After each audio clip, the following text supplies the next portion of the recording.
If your father left your mother for a woman 5 years older than you, what would you do?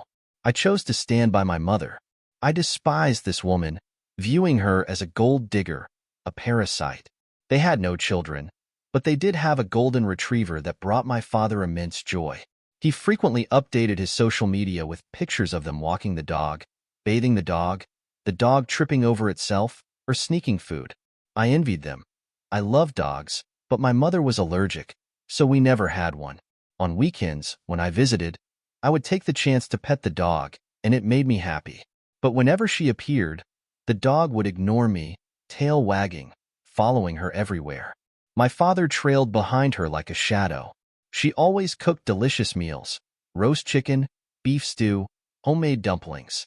My father enjoyed every bite, and to be honest, I often ate so much that I didn't need dinner when I got home. Her cooking was better than my mother's, but I never showed her any gratitude. I was firmly on Team Mom. After my mother passed away, I was devastated.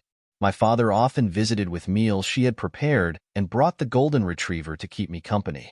He never said it was her idea, but I knew. My father wasn't the thoughtful type. Yet, I still couldn't accept her. She remained the homewrecker in my eyes. Year after year, during my visits, I began to see the full picture of my father's new life with her. They read and wrote together, traveled, and discussed damned philosophy. They always held hands, even when no one else was around. When my father's memory started to fade and he could no longer take care of himself, she could have left. She could have hired a full-time nurse and walked away, but she didn't. She cared for him tenderly. Every time I visited, I saw vibrant roses blooming and heard my father's favorite Chopin piano pieces playing.